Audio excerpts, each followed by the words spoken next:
นานให้ทานบ่อยๆเวลามันน้อยไม่คอยใครใคร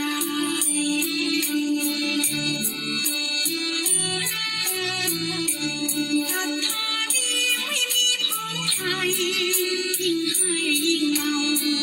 จิตไม่มุ่งเอานั้นแสนสบาย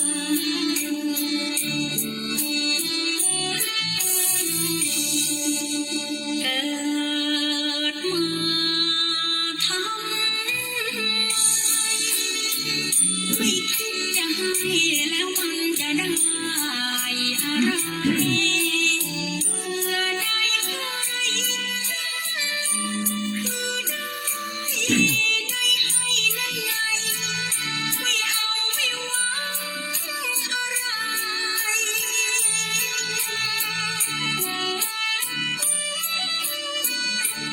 จิตศรัทธาเลื่อมใสไม่นานให้ทานบ่อยๆจิตใจเริ่มคล้อยไม่หลง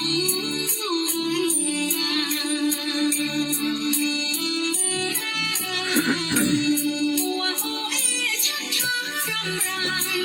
คลาดลายเฉียบพลันคงหมดวันที่จะได้ให้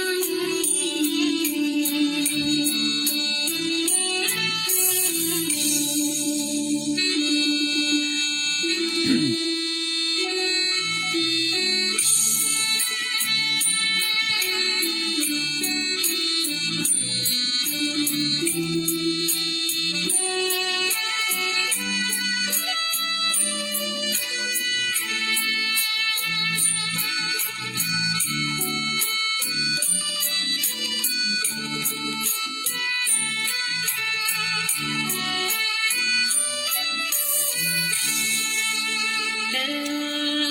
ดมาทำไม่คิดจะให้แล้วมันจะได้อะไรเมื่อได้ให้คือได้ให้นั่นไงไม่เอาไม่หวังอะไร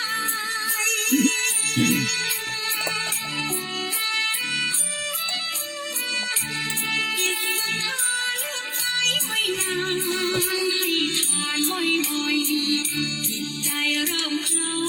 ยไม่หลง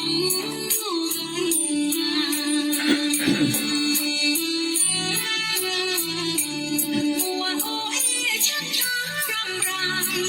คลาดลายเฉียบพลันก็คงหมดวันที่จะได้ให้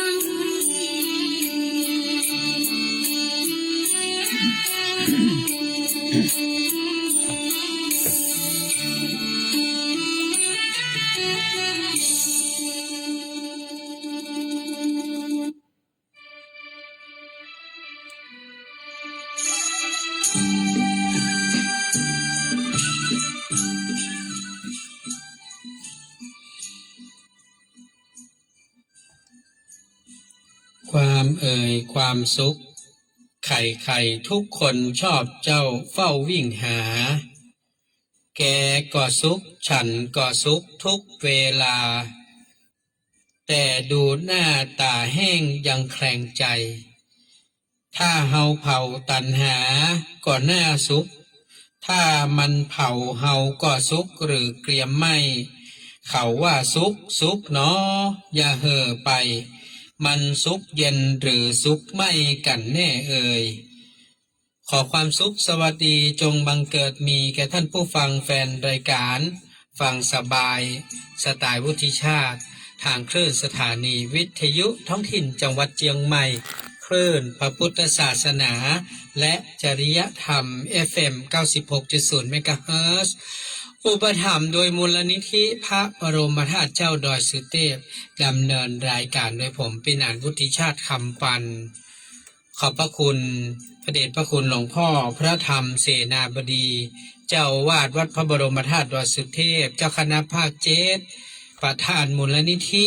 คือการอุปถัมภ์รายการทุกรายการทางคลื่นสถานีวิทยุ FM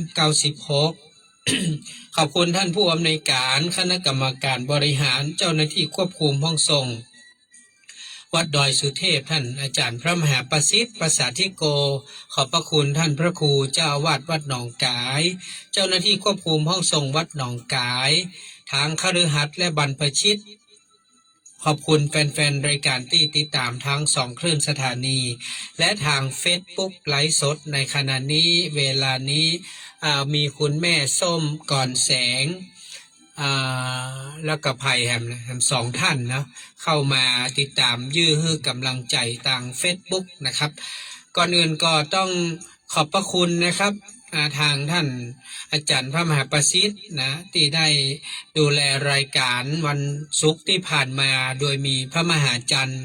จากวัดสันมหาพลได้ดำเนินรายการแทนพินานวุฒิชาติเพราะว่าต้องเข้าร่วมประชุมกับทางกสทช.ที่โรงแรมเซ็นทราเชียงใหม่ก็ตั้งแต่เวลา8:30 นาทีจนถึง 16:30 นาทีโดยคำสั่งของทางคณะกรรมการบริหารสถานีวิทยุ FM 96นะครับได้ไปเข้าร่วมประชุมก็เนื่องด้วยทางกสทช.จากกรุงเทพมหานครและกสทช.เชียงใหม่เปิ้นมีความเป็นห่วงเป็นใยสถานีวิทยุเปิ้นว่าเป็นวิทยุชั่วคราวนะครับเป็นวิทยุท้องถิ่นนี่แหละก็มีทั้งวิทยุสาธารณะวิทยุชุมชนและวิทยุธุรกิจนะครับก็บ่อยากคือมีการกระทำผิดกฎหมายของกสทช.เพราะว่ากฎหมายแต่ละข้อมันมีความรุนแรงพอสมควรยกตัวอย่างเช่นสมมติว่าการโฆษณาประชาสัมพันธ์นี่นะหรือแม้กระทั่งการออกรายการของผู้ดำเนินรายการไม่ว่าจะเป็นคลื่นชุมชนคลื่นสาธารณะหรือคลื่นธุรกิจเนี่ยจะต้องมีส่วนรับผิดชอบในเนื้อหาสาระที่เราได้ออกอากาศไปนะถ้าเกิดเปิ้นได้บันทึกหรือว่าได้มีการทำเอกสารที่จะยื่นนะครับในการตักเตือนมานะฮะแล้วถ้าเฮายังบ่มีการปรับปรุงเปลี่ยนแปลงแก้ไขก็จะมีการฟ้องร้องนะครับซึ่งกฎหมายกสทช.นั้นเปิดให้สิทธิ์ให้ทางกสทช.เนี่ยได้ดำเนินการทั้งสองส่วนไม่ว่าจะเป็นการปรับแต่ค่อนข้างจะสูงเนอะการปรับของเปิ้ลเนี่ยเป็นหลักหมื่นหลักแสนหลักล้านถ้านอกจากนั้นก็จะมีเรื่องของการดำเนินคดีทางอาญาเพราะมันมีหลายภาคส่วนนะครับบอกว่าจะเป็นเรื่องของหน่วยงานที่ดูแลเรื่องของเปิ้ลว่าผู้ดูแลเรื่องของประชาชนคนทั้งหลายที่ได้รับความเสียหายหรือได้รับผลกระทบนะฮะเปิ้ลว่าเป็นกรมคุ้มครองผู้บริโภคนี่แหละนะครับเพราะว่าจะเป็นสื่อสารต่างๆเช่น การโฆษณายานี่นะอันนี้เปิ้ลเน้นย้ำมากในการโฆษณายาทั้งหลายนะที่คือคนกินเนี่ยนะคือคนใจเนี่ยยาทั้งหลายเนี่ยเปิ้ลเน้นย้ำมากเพราะมันมีความผิดทางกฎหมายค่อนข้างจะรุนแรงนะหรือแม้แต่เรื่องของอาหารเสริมต่างๆอันนี้เปิ้ลก็พยายามบอกมาว่าการที่จะโฆษณาประชาสัมพันธ์เจิญจวนเนี่ยถ้าเราไปเน้นย้ำเรื่องของสรรพคุณทั้งหลายเนี่ยที่มันบ่ได้รับการอนุญาตจากทางอย.เนี่ยหรือแม้กระทั่งเรื่องของการที่มันบ่ถูกต้องเป็นโอเวอร์นี่นะการโฆษณาที่มันค่อนข้างจะโอเวอร์เกินความเป็นจริงนี่นะทั้งหลายเราเนี่ย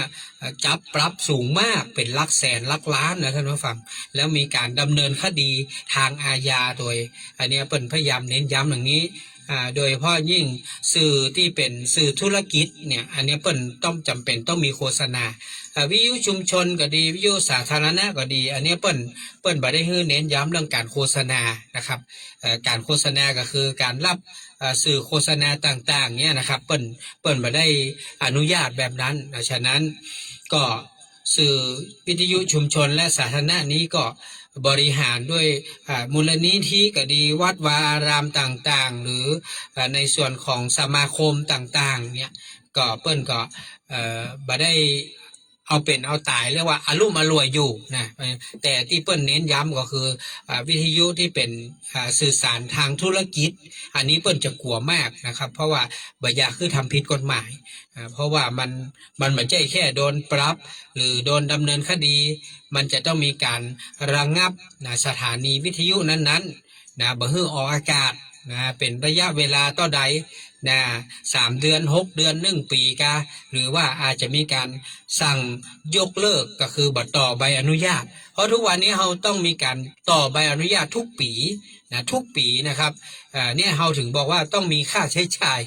ที่เราต้องทำผ้าป่าประจำปีต่างๆเนี่ยเราต้องมีค่าใช้จ่ายในการตรวจคลื่นตรวจเครื่อง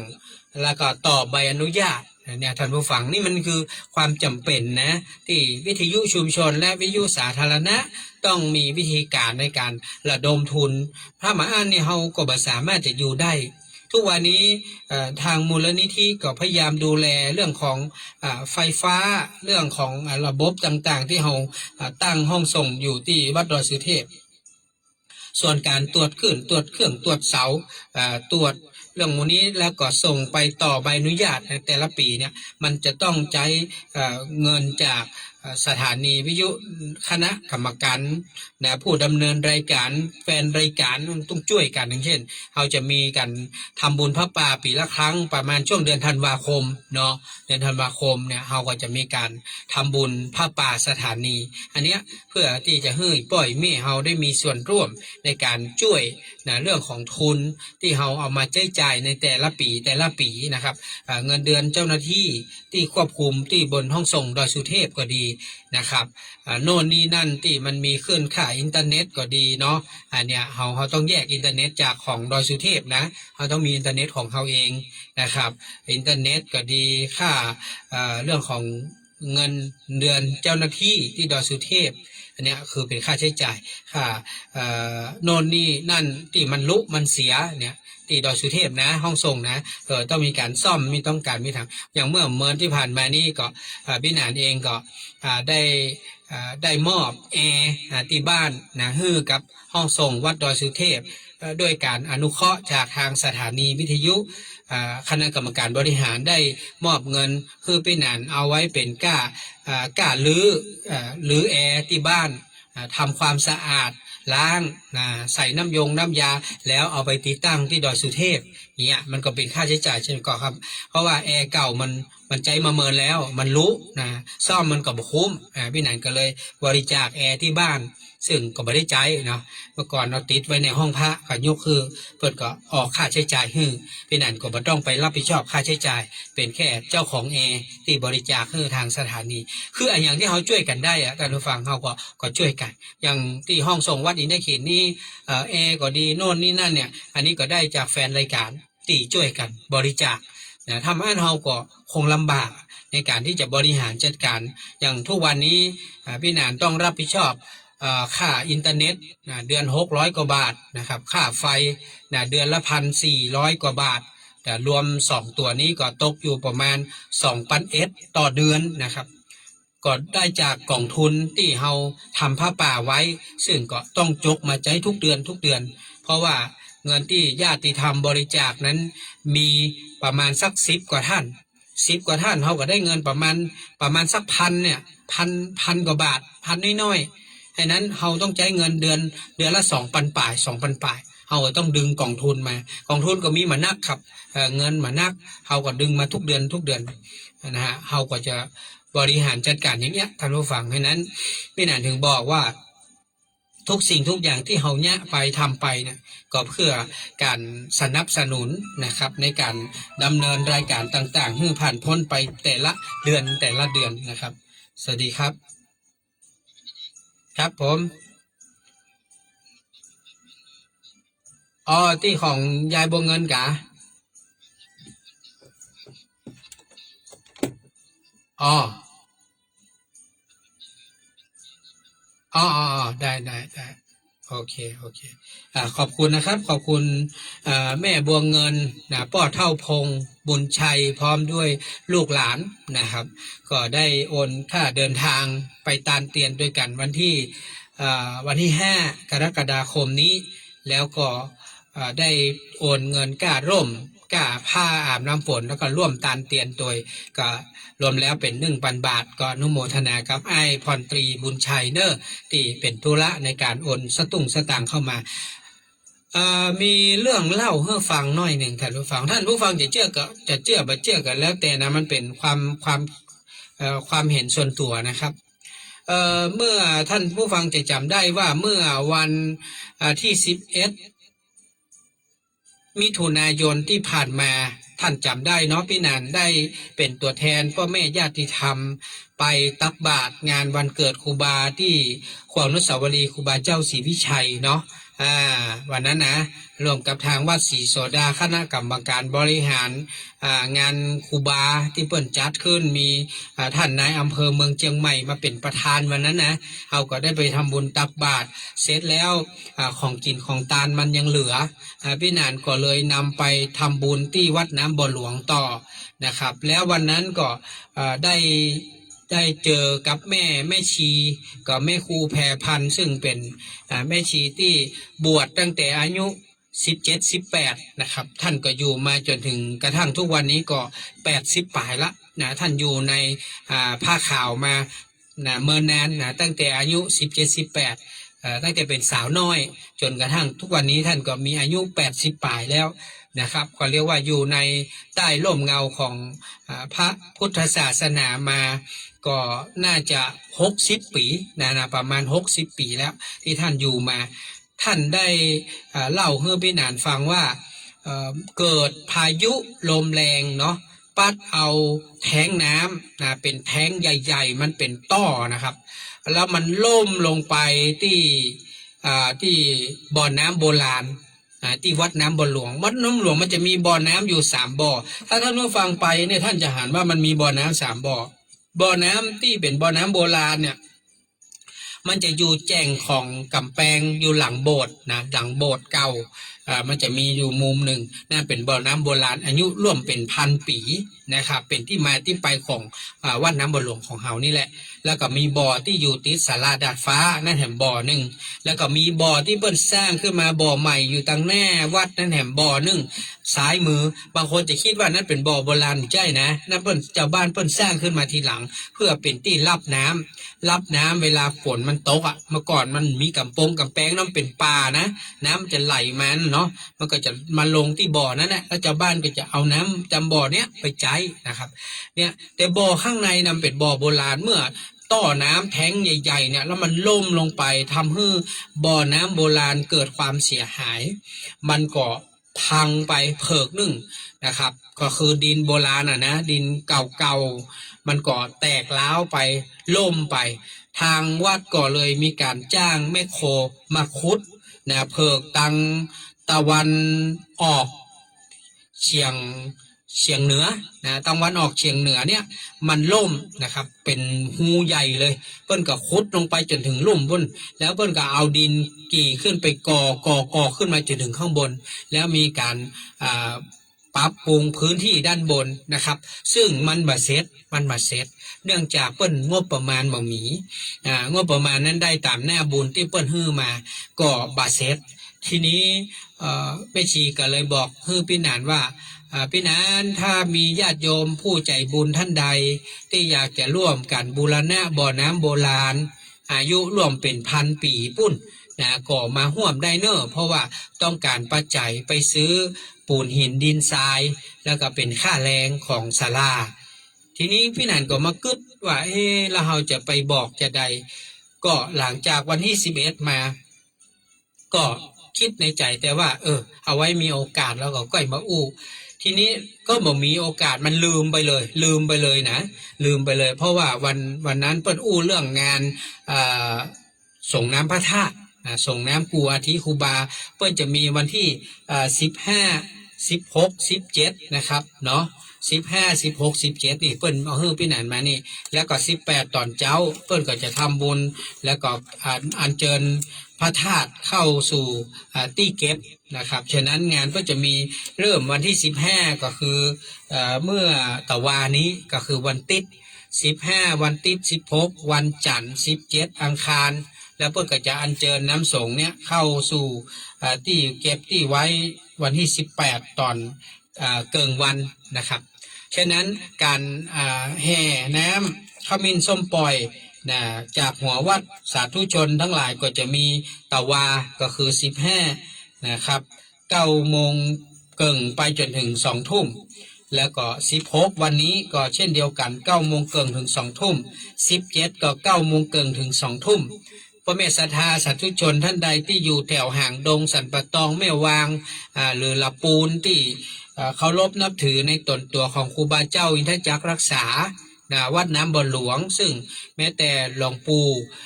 วัดพระบาทตากผ้าซึ่งเป็นน้องของครูบาเจ้าอินทจักรหลวงปู่ครูบาพรหมมาก็ท่านก็เคยมาเป็นเจ้าวาดวัดน้ำบ่อหลวงนะก็ไปสามารถไปร่วมบุญส่งน้ำพระธาตุวัดน้ำบ่อหลวงได้เนอะทีนี้พี่นันก็แต่ว่าเพิ่นจะมีส่งน้ำ15 16 17 18วันสุดท้ายเฮาก็บ่มีโอกาสได้ไปเลยยังไม่ได้ไปเตื้อนะครับยังไม่ได้ไปเตื้อทีนี้เมื่อแต่เจ้านี้แต่คืนเนี่ยใกล้แจ้งเนี่ยใกล้แจ้งเมื่อเจ้าเนี่ยเล่าให้ฟังพี่นันฝันไปว่าพี่นันไปยืนอยู่ตรงจุดหนึ่งแล้วก็คอลงไปเห็นน้ำบ่อใหญ่ๆใหญ่มากน้ำบ่อนี่นะแล้วพอลงไปถึงลุ่มก้นน้ำบ่อนะเป็นมหินเป็นยังมีน้ำใสๆอยู่นะฮะอยู่ก้นบ่อแล้วก็มีคนบ่ฮู้เป็นไผ่นะบ่ฮู้เป็นไผ่เปิ้นมาบอกว่ามันจะมีบ่อเดียวเนอะเปิ้นว่านะมันจะมีบ่อเดียวมันมีถึง3บ่อก่อนนะเปิ้นว่าเพื่อกจี้ผมไปบอกมีบ่อเพิกในแหมบ่อหนึ่งมีตังปุ้นแหมบ่อหนึ่งแล้วเป็นบ่อใหญ่หมดเลยถึง3บ่ออันนี้คือฝันตอนใกล้แจ้งนี่นะฝันตอนใกล้แจ้งพี่นันก็เลยเกิดไปให้หยังเปิ้นถึงมาโดนจิตโดนใจเฮาฝันในเจ้าของวันนี้ทั้งที่เฮาไปมาตั้งแต่เมื่อวันที่11ละ11ตอนบ่ายพี่นันเดินทางไปน้ำบ่อหลวงเราไปยื้อพอบอที่ถ้าไผ่เป็นเพื่อนในเฟซก็จะเห็นพี่นันโพสต์วิดีโอสั้นๆแล้วก็ถ่ายภาพบ่อน้ำโบราณอายุร่วม1,000 ปีนะอายุเป็น1,000 ปีเนี่ยคือทุกท่านได้เห็นใน Facebook จะเห็นว่ามันใหญ่มากนะครับก็คือตั้งแต่วันที่11นะ12 13 14 15นะมาฝันวันนี้มาฝันเมื่อเจ้าวันนี้ว่ามีบ่อน้ำใหญ่ๆหรือว่าเปิ้นจะโดนจิตโดนใจให้พี่นานว่าลืมไปละก้ากรรมที่แม่ชีเปิ้นขอไว้แม่ครูเปิ้นขอว่าขอพี่นานช่วยหาญาติโยมมาร่วมบุญบูรณะบ่อโบราณนี่กรรมผมก็เลยมาเกิดหรือว่าเพื่อจะมาเตือนผมเพราะผมลืมไปเลยนะตั้งแต่วันที่11แล้วนะผมไปนะครับฉะนั้นก็เลยมาคิดในใจว่าวันที่5กรกฎาคม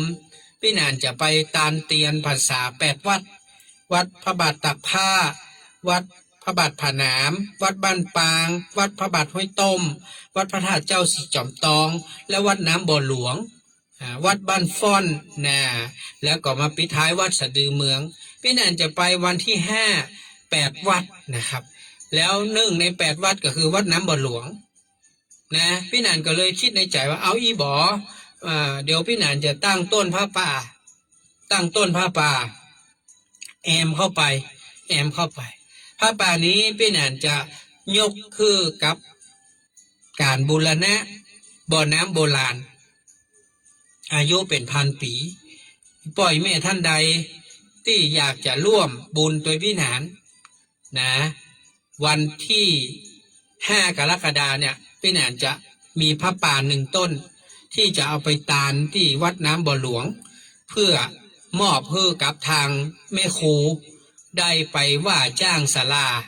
ซื้อวัสดุอุปกรณ์ปูนหินดินทรายเอามาบูรณะนะครับเพราะว่าตอนนี้ดินกีที่เปิ้นก่อนะเปิ้นยังไม่ได้ฉาบเตื้อบ่ได้ฉาบปอตังบนก็ยังแปลงบ่แล้วเตื้อนะฉะนั้นเฮาไปร่วมบุญใหญ่กันบูรณะบ่อน้ำโบราณอายุเป็น1,000 ปี ผมคิดว่านี่เป็นบุญใหญ่ที่คิดว่าเทพบุตรเทวดาเปิ้น เปิ้นถ้าจะมาเตือนผมว่านานวันนั้นนานไปพอแล้วนานลืมได้จะได้เนี่ยประมาณนี้แหละเปิ้นถึงมาสะกิดผม ก็ขออนุโมทนาเด้อผมรู้นะว่าวันเนี้ยลอตเตอรี่มันจะออกเลขอย่างนะผมรู้นะแต่ที่ผมฝันเห็นก็คือผมฝันเห็นน้ำบ่อใหญ่แล้วมีถึง3 บ่อด้วยกันท่านก็เกิดเอาคนเดียวว่ามันจะเป็นเลขอย่างหมูถ้าเกิดว่าไผ่มีโชคมีลาบกับน้ำบ่อใหญ่3 บ่อนี้นะก็ขอมาร่วมบุญกับผมกำนะมาร่วมบุญกับผมกำผมอยากจะเอาผ้าป่าไปตานช่วยก้าแรงก้าวัสดุอุปกรณ์ให้เปิ้ลแล้วก็จะไปตานในวันที่5 กรกฎาคมฉะนั้นถ้าถามว่าจะฮับบุญถึงวันไหนฮับบุญถึงวันที่4เพราะผมจะต้องพิมพ์รายชื่อเจ้าภาพทุกท่านใส่ในซองนะที่เราจะไปตานวัดน้ำบ่อหลวงในวันที่5 กรกฎาคมนะเอาเป็นว่าทุกท่านที่ฟังรายการพี่หนานอยู่ถ้าท่านมีจิตศรัทธาอยากให้ร่วมกันบูรณะบ่อน้ำโบราณให้อยู่ต่อไปให้อยู่กู้กับวัดน้ำบ่อหลวงไปเหมือนดับนานเต้านานนี่นะผมก็อยากจะเชิญชวนเพราะแท้งเถิงยังบ่มีสักอย่างละตอนนี้นะเปิ้นลื้อออกหมดแล้วฉะนั้นสิ่งที่มันจะไปลุไปล่มใส่บ่อน้ำนี้มันมีแล้วฉะนั้นเฮาบูรณะครั้งนี้แล้วก็เชื่อว่าจะอยู่ไปแหมเมินนานอยู่นะครับก็อยากจะให้ทุกท่านได้มีส่วนร่วมคือท่านจะร่วมต่อใดก็ได้บ่ได้บอกว่าจะต้องเอาต่ออันต่ออีนะแล้วก็ให้ท่านอธิษฐานเอาวันนี้ถ้าท่านมีโชคมีลาภในวันนี้วันที่16 มิถุนายนนะครับถ้ามีโชคมีลาภเกี่ยวกับความฝันของพี่หนานที่เล่าให้ฟังเนี่ยก็ขอให้ท่านมาร่วมด้วยกันพี่หนานเองก็จะร่วมถ้าความฝันมันเป็นจริงนะความฝันที่ฝันแล้วมันเป็นจริงได้เนี่ยก็จะให้ทุกท่านมาร่วมด้วยกันมาอู้จ๋าเรื่องของธรรมะที่นำมาฝากวันนี้ไปไหนล่ะอู้ถึงเรื่องของความสุข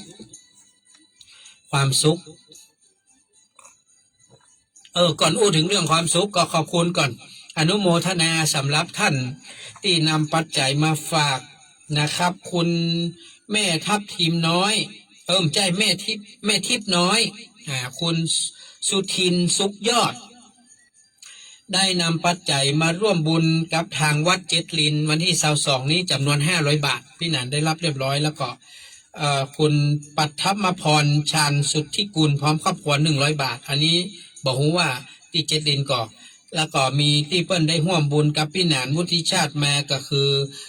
คุณสุทินสุขยอดนะพร้อมครอบครัวร่วมบุญกับพี่หนานนะครับน่าจะเป็นงานที่พี่หนานจัดนะที่จะมีขึ้นนี้ก็จำนวน 1,000 บาทก็ขออนุโมทนาน่าจะเป็นร่วมบุญตานเตียนตานอย่างด้วยกันหรือเปล่าเนาะก็ขอบคุณนะครับหรือถ้าเป็นอย่างอื่นก็ขอแจ้งกรรมแล้วก็ขอบคุณป่อวัฒนาแม่เพ็ญพจน์ปิ่นแก้วพ่อแม่บุญธรรมบ้านดอนปิ่นสันกำแพงพร้อมลูกหลานก็ได้ร่วมบุญสังฆทานมา1 ชุด500 บาทแล้วก็ฝากบุญไว้แหม500 บาทก็ขอบพระคุณนะครับทีนี้ท่านผู้ฟังทั้งหลายวันงานที่จะมีถึงเจ้าภาพที่ร่วมลงทานกับพี่หนานวันที่22นี้ก็มีป้าบัวผันแม่สุนามูลลา100 บาทแม่เกศรชัยวุฒิแม่สุธรรมมินทรี100 บาทคุณสุบินคุณธรรมรัตน์มีแก้วสุรินทร์เสวยราช100 บาทไอ้ชัยนางมอนเด็กชายสมบูรณ์100 บาทยายคำปันวิชัยศรีพร้อมลูกหลาน100 บาท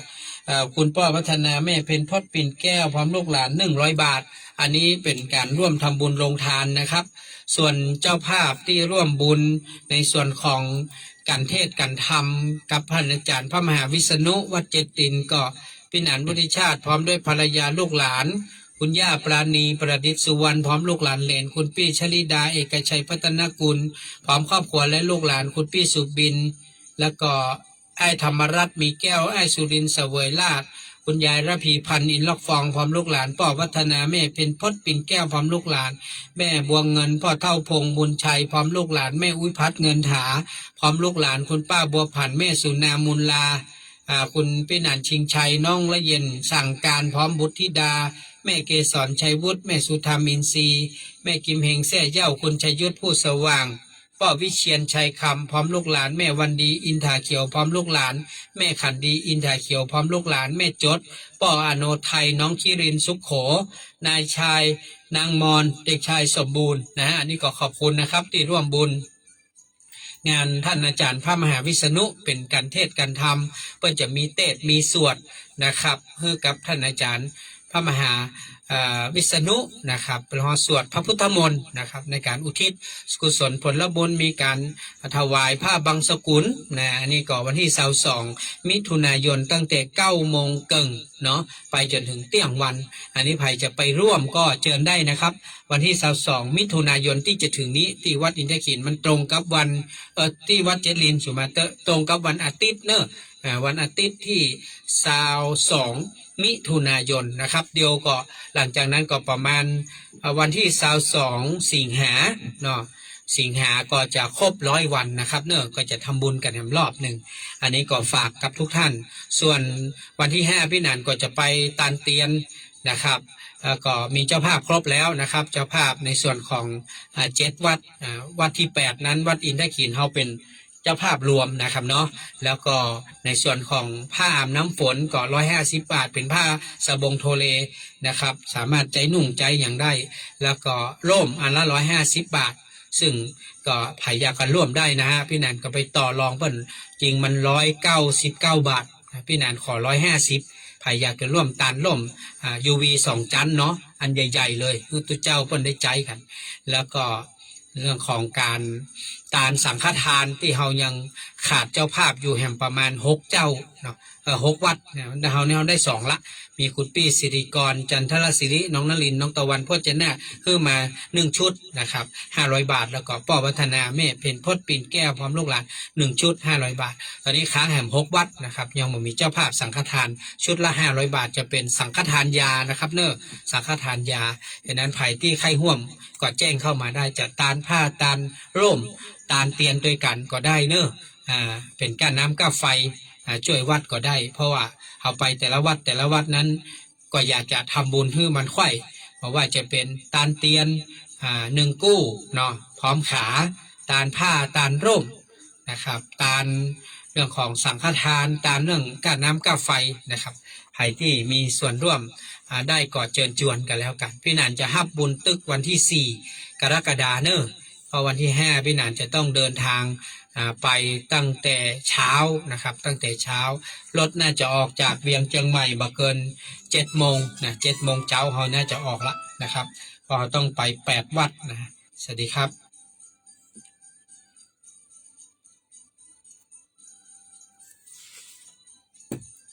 มนพนัทมนพานัทไพบูลย์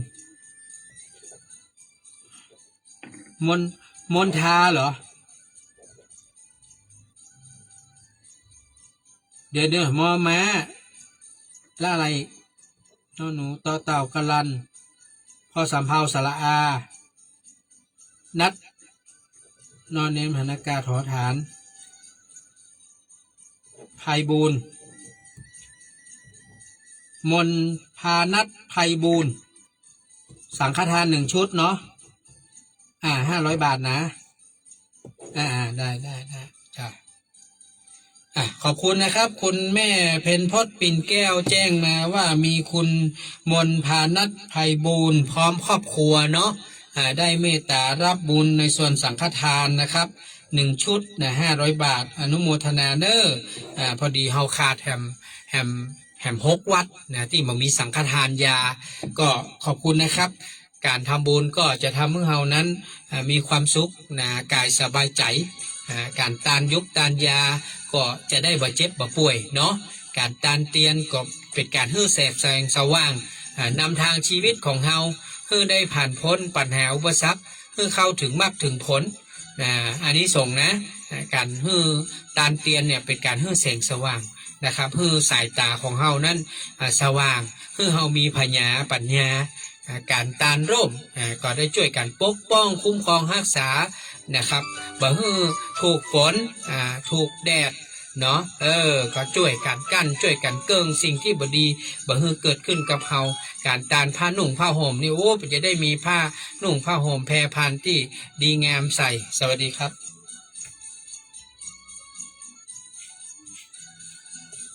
ชื่ออย่างครับครับพัชระณเชียงใหม่ครับพัชระณเชียงใหม่2 ชุดนะครับน้อสาธุสาธุอนุโมทนาครับครับสวัสดีครับขออนุโมทนานะครับกับคุณพัชระนะครับณเชียงใหม่เนอะคุณพัชระณเชียงใหม่พร้อมครอบครัวได้เมตตารับสังฆทานยาจำนวน2 ชุดนะครับ 1,000 บาทก็ตอนนี้เท่ากับว่าเรามีสังฆทานอยู่แล้ว1 2 3 4 5มี5 ชุดแล้วนะครับแสดงว่าเราขาดแถมแค่3 ชุดสุดท้ายเนาะไผ่ที่จะรับก็แจ้งมาด่วนๆเนอะชุดละ500 บาทพี่แนนจะพิมพ์ชื่อใส่ให้หมดเลยนะครับที่เตียนเจ้าภาพเตียนก็ใส่ให้เจ้าภาพยาเจ้าภาพผ้าเจ้าภาพร่มก็จะติดชื่อให้หมดเลยนะครับติดชื่อให้หมดเลยนะสำหรับเจ้าภาพทุกท่านนะสวัสดีครับฮัลโหลครับว่าไดครับแม่ชุดละ500 บาทครับแม่เหลือ3 ชุดสุดท้ายครับแม่ครับแม่นายนี่รูปบนเนาะธีรบดีครับผมได้ครับครับได้ครับแม่จะโอนพร้อมเพย์ก็ว่าโอนบัญชีครับ064-616-9598ครับวุฒิชาติคำปัน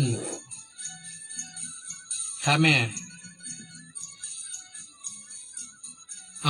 ใจเบอร์นี้ได้เลยแม่โอนได้เลยเนาะครับขอบคุณครับแม่จ้าสุดก็วันที่4ครับครับเพราะเขาต้องพิมพ์ชื่อแม่ต้องพิมพ์ชื่อติดแปะหมดเลยเนาะถ้าก่อนวันที่4ได้ก็ดีครับเพราะจะได้พิมพ์ชื่อให้มันเรียบร้อยเนาะครับขอบคุณครับก็ขอบคุณนะครับแม่นายนี่ลุบลธีรบดีเดี๋ยวนี้มีไผ่บ่ฮู้โทรมาโทรเข้ามาใหม่เนอะมีไผ่บ่ฮู้โทรมาเดี๋ยวพี่สุนีว่าไงคะพร้อมลูกหลานเนาะสาธุเนอะจ้าเดี๋ยวรับสายสุดท้ายสวัสดีครับครับ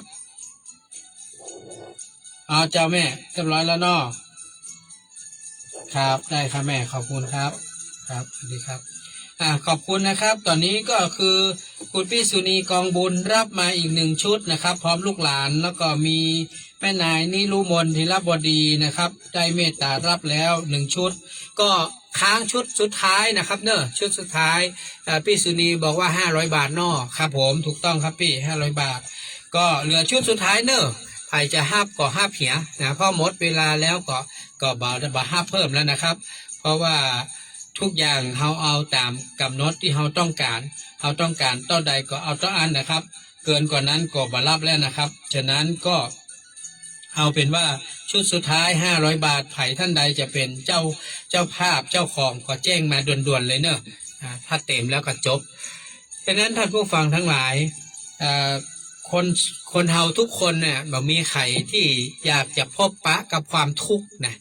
มีแต่อยากจะเจอกับความสุขทางนั้นเพราะว่าจะสุขกายสุขใจสุขอันเกิดจากการมีทรัพย์สินเงินทองมีข้าวของเครื่องใจสุขอันเกิดจากการมีครอบครัวที่อบอุ่นอย่างเงี้ยนะฮะสวัสดีครับสาธุครับแม่อนุโมทนาด้วยแม่นายเนอะจ้าสาธุจ้าขอบคุณแม่นายนิรมนธีรบดีพร้อมลูกหลานนะครับเมตตาร่วมบุญมาเรียบร้อยละโอนเรียบร้อยละคุณมนพานัทไพบูลพร้อมครอบครัวก็โอนมาแล้วเนาะ อนุโมทนาเด้อสวัสดีครับสวัสดีครับฮัลโหลฮัลโหลครับเวลาท่านโทรมาท่านไม่ต้องไปฟังวิทยุนะครับเนอะอู้กับพี่แหนนผ่านทางโทรศัพท์ได้เลยนะครับสาธุครับอันตอนนี้เราได้ครบแล้วเนาะมาบาฮับแล้วเนอะอันนี้ของคุณย่าน้องข้าวตังนะครับคุณย่าน้องข้าวตังคุณแม่สุชาดานะแม่สุชาดานะครับแม่สุชาดานะอันนี้นามสกุลอย่างก็แม่ผมก็ลืมแล้วเนี่ยแม่สุชาดานามสกุลเนี่ยอย่างก็แม่แจ้งพี่หนานกำเนิดแม่เนอะขอนามสกุลหน่อยแม่สุชาดาขอนามสกุลกำนะครับเนาะจะได้จดอะไรหมายเอาไว้นะครับว่าใดครับยายอมาทันแล้วเนอะเปิ้นฮับแล้วเด้อยายอทำบุญเป็นก้านน้ำก้าไฟเป็นร่วมตานเตียนเอาได้ก่อยายยอดเรือนทำบุญต่อใด300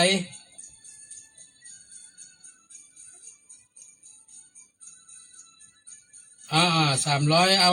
ตานเตียน300เนาะตานเตียน300แล้วกับผ้าป่าน้ำบะหลวง200เนาะตานน้ำบ่อ200เนาะสาธุเนอะยายเรืองยายเนอะจ้าสาธุเนอะอนุโมทนากับยายยอดเรือนพร้อมลูกหลานเนอะร่วมบุญตานเตียนตัวกัน300แล้วก็ร่วมบ่อน้ำบ่อหลวงเนี่ยร่วมบูรณะน้ำบ่อหลวงเนี่ยบ่อน้ำหลวงใจน้ำบ่อหลวงบ่อน้ำหลวง ขอบคุณนะไอ้ขชนดวงไทยกับแม่ยุพินดวงไทยพร้อมลูกหลานเนอะบอกว่าขอเอาผ้าอาบน้ำฝน2 ชุดนะ300 บาทเนาะผ้าอาบน้ำฝน2 ชุดนะ300 บาทนะ2 ชุดนะครับแล้วก็อันนี้ไอ้ขชนนะไอ้ขชนแล้วก็ยายยุพินดวงไทยนะอนุโมทนาเด้อที่ได้เมตตาพระยายจะไปด้วยกันเนาะจะร่วมเดินทางไปตานด้วยกันตัวสวัสดีครับ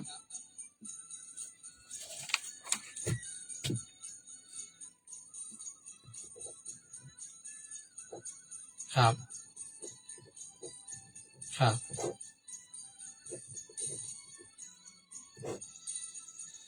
ทำมาอย่างก้อวันนั้น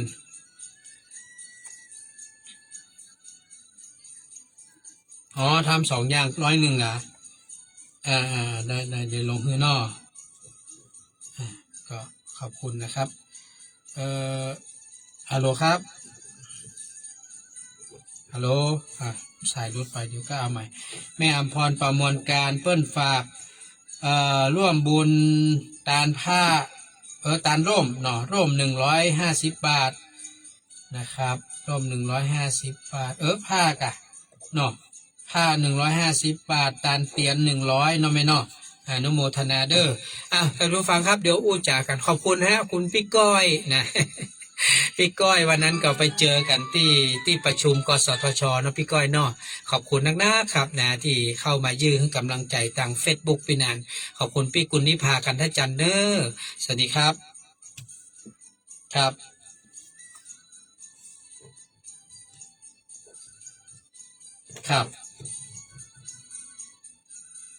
รับได้ครับขอบคุณนะครับขอบคุณคุณแม่คุณแม่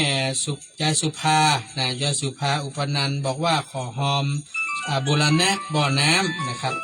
100 บาทเนาะมันจะรุดครับผมตอนนี้ Facebook พี่นันรุดเนอะไอชนเนอะไอชนฮือแจ้งมาตังข้อความเอานะครับสวัสดีครับ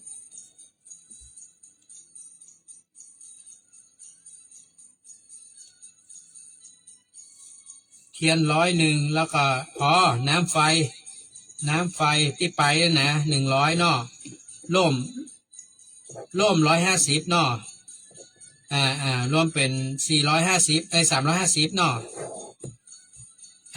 โอเคโอเคคุณนุชนาถดวงไทยนะขอรับจ้องนะ ร่ม1 อันเนาะขอบคุณนายชนนะ เพราะว่าถ้าชนโทรเฟซมาได้มันจะตัดสัญญาณพี่นันกำลังไลฟ์สดอยู่สัญญาณมันจะหายเนาะอนุโมทนาเด้อขอบคุณเด้อทีนี้ท่านผู้ฟังทั้งหลายเนี่ยมาได้ครับมาได้อูแล้วทีนี้สวัสดีครับผมฮัลโหลครับยายว่าใด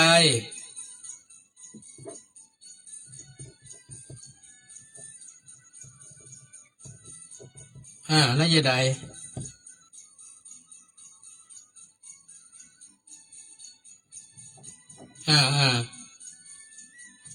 น้ำไฟ200ผ้าผืน1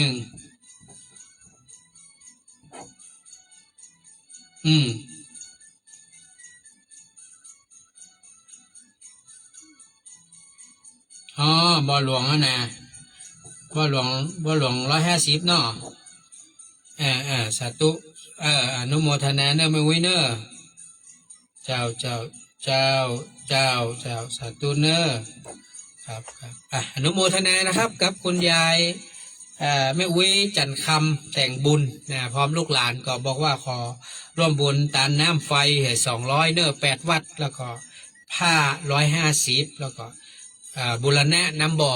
150 บาทผมเชื่อว่า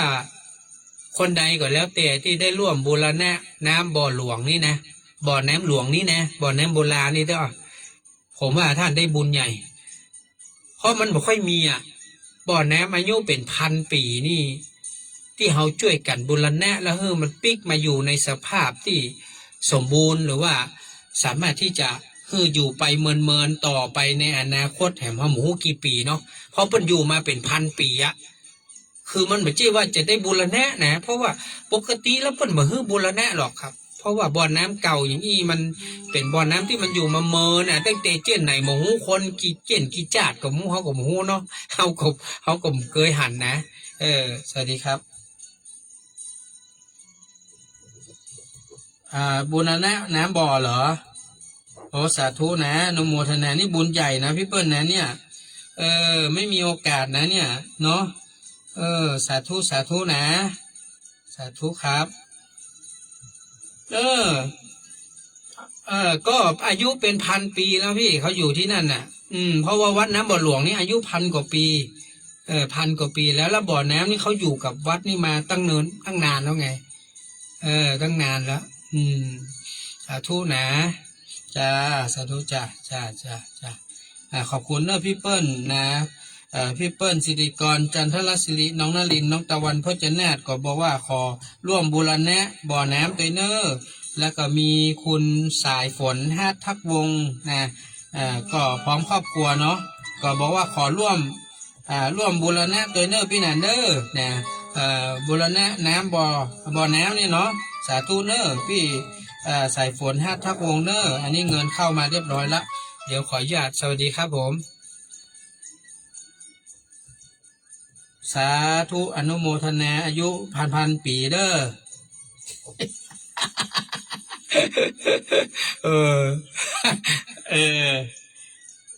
อันนี้เอาตัวใด200ละแหม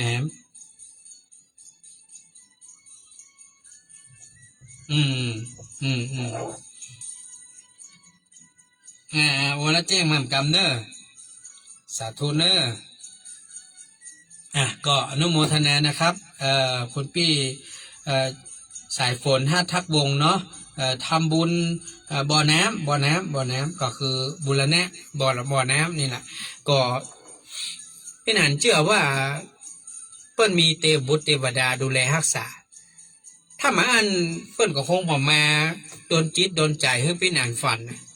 คือเปิ้นบอกว่าการฝันของคนนี่นะมันจะมีอยู่3-4 อย่าง1เปิ้นบอกว่า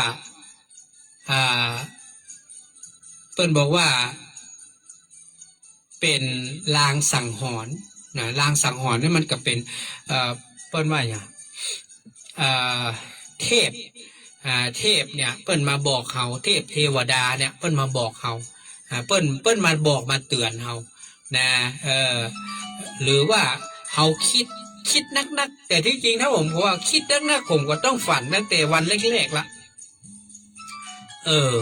เทพสังหรณ์จิตอาวรณ์ธาตุกำเริบหรือว่าเฮาบ่สบายอย่างประมาณนี้แหละมันจะมีความฝันของมันเกิดขึ้นเนี่ยบางสิ่งบางอย่างที่เขาอาจจะบ่รู้นะสวัสดีครับสาธุครับพี่เปิ้ลขอบคุณนะสาธุจ้าอนุโมทนาพี่เปิ้ลเนอะดังนั้นคืออยากจะให้ทุกท่านได้มีส่วนร่วมเพราะว่าผมก็บ่เคยได้ยินนะการบูรณะของโบราณแต่ก่อนนี่เมื่อนานเราจะเห็นแหมเตื้อหนึ่งเต้นเจดีย์มันล่มอีเนาะอย่างเงี้ยนะเนี่ยมันโดนฟ้าผ่าก็ยังก็เนาะก็จะมีการบูรณะเนาะสวัสดีครับ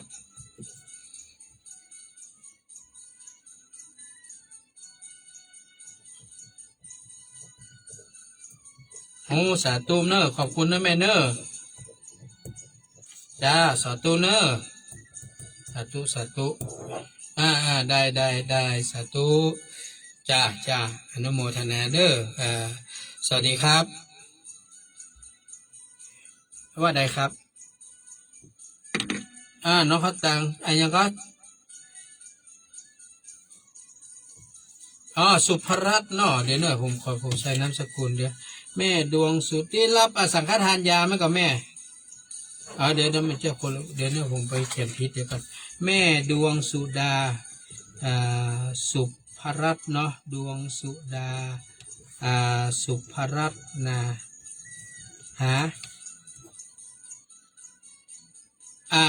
รัตนะเนาะ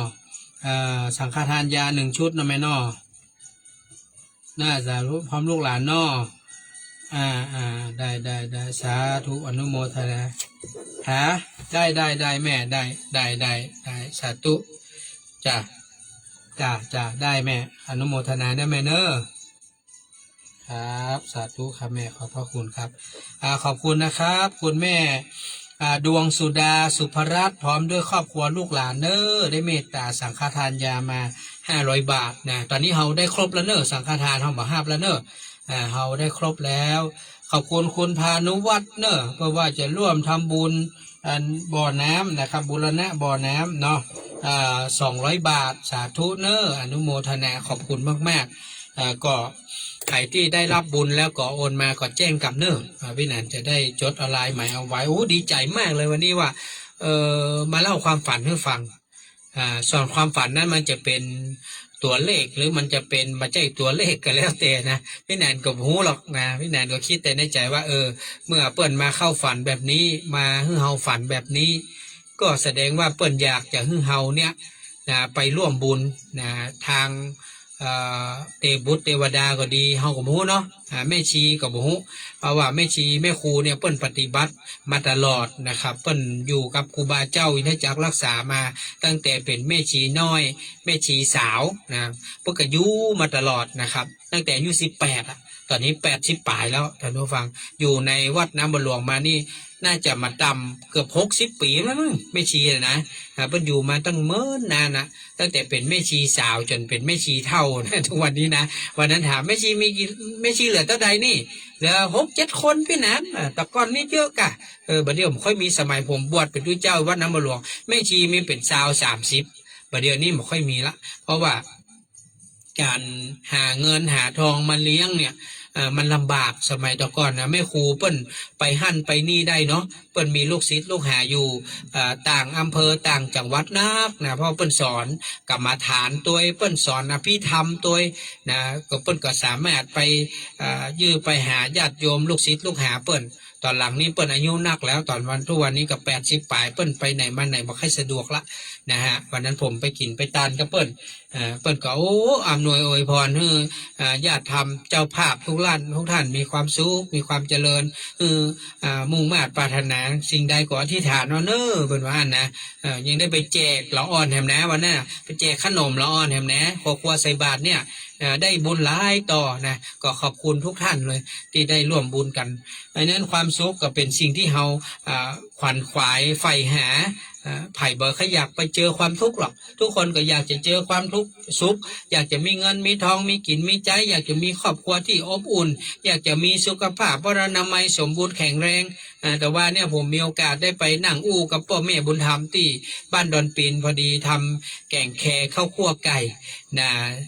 ไปแล้วก็เลยเอาไปกินข้าวกับเปิ้นแต่ว่านี่เมื่อตอนก็อู้กันคนเฒ่าพ่อใจก็บ่ค่อยสบายคนเฒ่าแม่ยิงก็บ่ค่อยสบายก็เลยอู้โอ้เดี๋ยวนี้มีแก่คนตายที่หั่นก็มีคนตายที่นี่ก็มีคนตายคนหนุ่มก็ตายคนแก่ก็ตายดังนั้นความตายนี่มันใจไก่เฮาโน่นนี่มันอยู่แม้เฮานี่ล่ะนะมันอยู่แม้เฮาขอบคุณนะฮะคุณป้อวิเชียรแม่สุพิษชัยคำบอกว่าขอหอม100เนอะนะหอม100บุรณะบ่อน้ำนี่นะสาธุเนอะที่ได้ร่วมบุญกันป้อวิเชียรแม่สุพิษเนาะก็บ่เป็นหยังครับต่อใดก็ได้นะขอให้เฮาได้ร่วมกันเถอะพี่หนานเองก็มาบอกนี้ก็เพื่ออยากจะให้ทุกท่านได้มีส่วนร่วมบ่อน้ำโบราณเนาะอายุเป็นพันปีพุ่นเกิดตั้งแต่เมื่อใดเมื่อเบาเฮายังอยู่ในหมู่หูเนาะ เฮายังเป็น100 ปีเราคิดดูได้ถ้าเฮาได้คิดว่าคน100 ปีนะ1 ชาติเนี่ย1,000 ปีนี่เท่ากับ10 ชาติท่านผู้ฟังนะคนเกิดตายนะ10 ชาตินะก็เฮาจะได้มาเจอบ่อน้ำโบราณนี่นะฉะนั้นเฮาได้มีส่วนได้ร่วมบูรณะผมว่าถึงบ่ได้มากได้น้อยก็บ่เป็นหยังนะเพราะว่าผมตั้งใจละว่าผมจะตั้งต้นตั้งเกาแล้วก็จะเอาพระป่าไปตานนะจะได้กี่บาทกี่สตังค์จังมัน แต่ขอให้เฮาได้รวบรวมกันก่อนนะถึงวันที่4เนอะวันที่4วันสุดท้ายเพราะจะต้องพิมพ์ลายใหม่เอาชื่อเจ้าภาพทุกคนใส่เข้าไปได้ต่อใดก็จังเตอะนะขอให้ได้ตานนะผมอยากจะให้ทุกท่านได้มีความสุขความสบายและผมเชื่อว่าน้ำบ่อโบราณเนี่ยต้องมีเต็มบุตรเทวดารักษาฉะนั้นไผ่ที่ได้มีส่วนร่วมผมก็เชื่อว่าเทวบุตรเทวดาที่เปิ้นรักษาบ่อน้ำโบราณเนี่ยเปิ้นน่าจะช่วยดูแลคุ้มครองหมู่เฮาเพื่อเฮาได้มีความสุขนะอยู่เย็นเป็นสุขนี่นะน้ำนี่บ่อน้ำนี่มันเป็นที่เก็บน้ำนี่มันของจุ่มของเย็นนะครับฉะนั้นเฮาได้ร่วมทำร่วมสร้างก็แสดงว่าเฮาจะมีชีวิตที่จุ่มเย็นเป็นสุขนะสุขกายสุขใจครอบครัวของเฮาก็มีความสุขนะเนี่ยผมก็คิดอย่างนั้นนะอันนี้ความคิดของพี่แหนมดู สวัสดีครับครับเอาแม่ไทยจื้อกะแม่ไทยจื้อป้อร้อยตำรวจเอกวิชัยภูปิงนอได้ครับแม่ได้ครับครับขอบคุณนะแม่เนอะสาธุสาธุอนุโมทนาคุณแม่ไถ่จือนะคุณป้อวิชัยภูปิงพร้อมลูกหลานบอกว่าขอร่วมบุญ200เด้อพี่หนานเด้อสาธุบ่อน้ำเด้อบ่อน้ำเด้อ บ่อน้ำหลวงนี่แหละนะก็ขอบคุณนะฮะน้องเรียนถามว่าทำอย่างเจ้า วันที่5อ้ายจะไปห่วมเอาผ้าป่าไปตานที่บูรณะน้ำบ่อน้ำโบราณที่วัดน้ำบ่อหลวงมันโล่ม สวัสดีครับทำไหมสาธุอนุโมทนาเจ้าสาธุเนอะ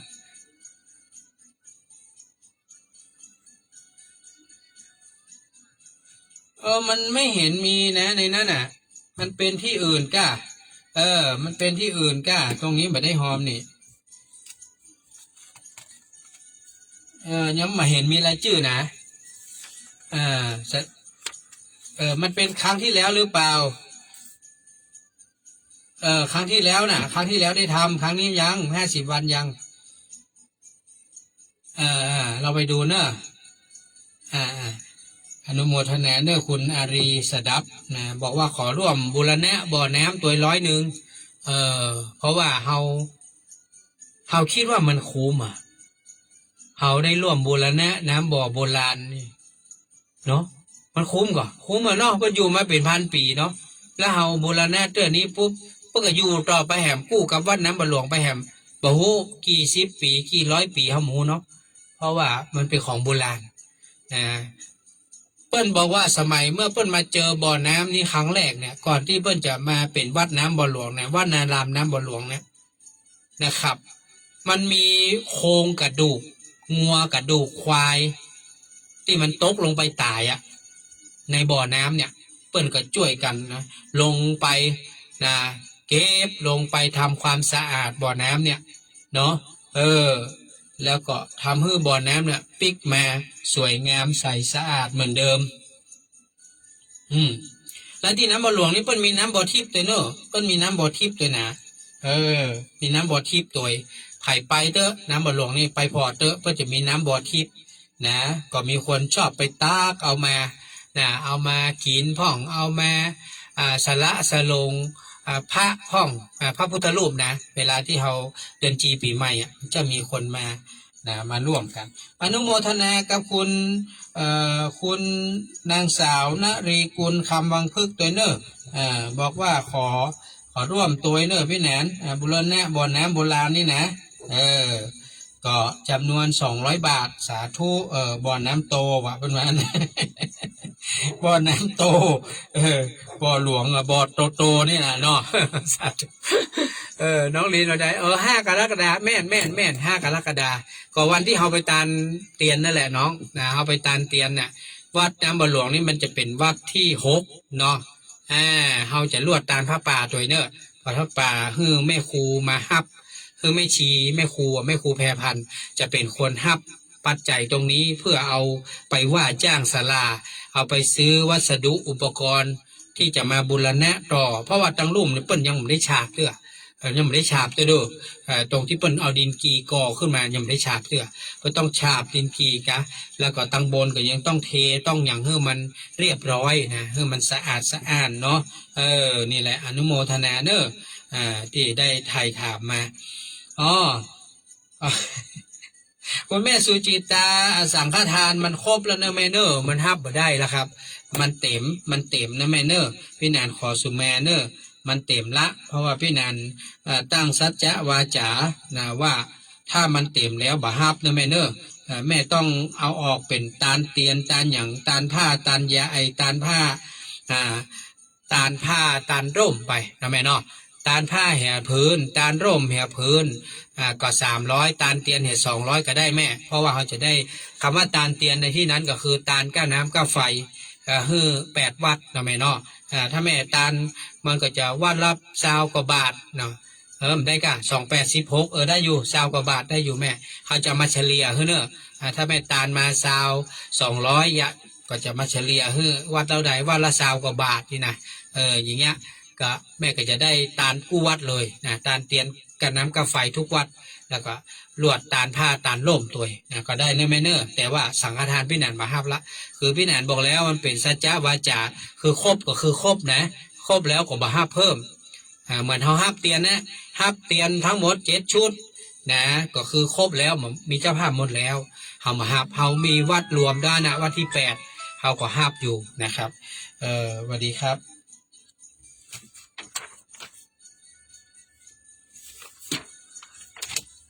บุรณะบ่อน้ำเนาะ300เนาะสาธุเนอะสาธุคุณยายคำปันวิชัยศรีนะพร้อมลูกหลานขอไปกรรมแล้วนะแม่ห้ามโทรเฟซนะห้ามโทรเด้อเพราะเฟซมันตัดสัญญาณไลฟ์สดพี่หนานสวัสดีครับแม่จันฟองทาทอง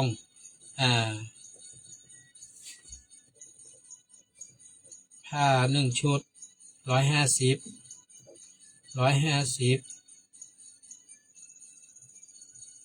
บุรณะบ่อน้ำ100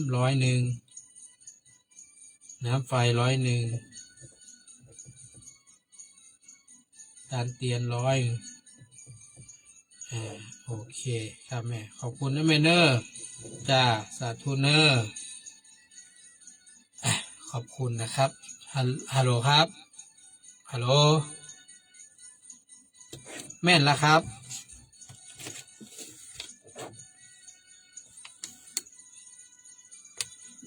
ยายอย่างครับยายคำอ่ะฮะอ๋อยายครับนางคำการคนซื่อหอมอะไรอย่างครับจะหอมอย่างครับ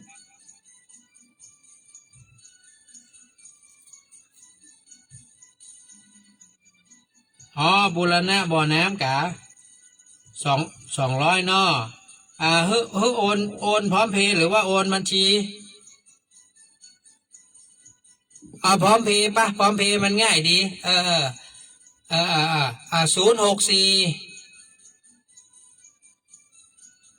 616 9598วุฒิชาติคำปันเช็คชื่อตัวเนอว่ามันถูกก่อนเนอถ้ามาถูกไปกดโอนนะเดี๋ยวเงินมันจะหาย ขอบคุณเนอขอบคุณคุณแม่คำการคนซื่อเนอพร้อมครอบครัวลูกหลานก็อนุโมทนาเด้อขอบคุณน้องพัชรินสุกันโทนะบอกว่าขอหอมตัว300เจ้านะหอมบุรณะน้ำบ่อเนี่ยแหละนะครับ300 บาทอนุโมทนาเนออนุโมทนาตัวนะเดี๋ยวขออนุญาตรับสายสวัสดีครับว่าไดครับ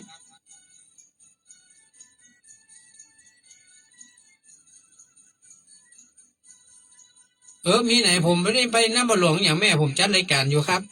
ผมจัดรายการแม่ผมจัดรายการอยู่เดี๋ยวก็อ้วนนะแม่เนอะแม่อยู่น้ำบ่หลวงมาโทรหาผมจะได้ไปเหรออันนี้ผมยังจัดรายการวิทยุอยู่ไม่ได้ไปครับแล้ววันนี้พอเวลาหมดเวลาแล้วเดี๋ยวท่านอาจารย์เจ้าคุณนะครับดร.อาทิตย์จะมาจัดรายการต่อขอบคุณอนุโมทนาบุญทุกท่านเด้ออันนี้ขอนำรายการจากลาท่านผู้ฟังไปก่อนขอบคุณมากๆนะครับที่ได้เมตตาร่วมบุญกับพี่นันว่าในบุญส่วนไหนก็แล้วแต่นะเป็นเมตตาของทุกท่านเด้อวันนี้อิ่มใจสุขใจเนอะที่ทุกท่านได้ร่วมบุญช่วยกันเรื่องของบูรณะน้ำบ่อหลวงบ่อน้ำหลวง บ่อน้ำหลวงที่วัดน้ำบ่อหลวงนี่เนาะขอบคุณมากๆนะครับวันนี้ขอลาไปก่อนครับสวัสดีครับ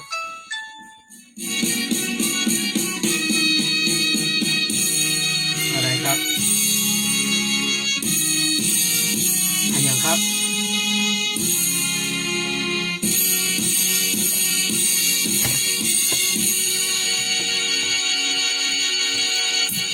10 นิ้วพนมแล้วก้มลงกราบหลวงพ่อเจ้าคุณอะไรครับการุณให้ความจ้าแม่ขอบคุณครับแม่สาธุครับให้ผมมาอยู่ผู้สถานีเพื่อมวลประชาผู้มีศรัทธาในรถพระธรรมอุทิศชาติคำปันมุ่งมันแน่วแน่เผยแผ่คำสอนของ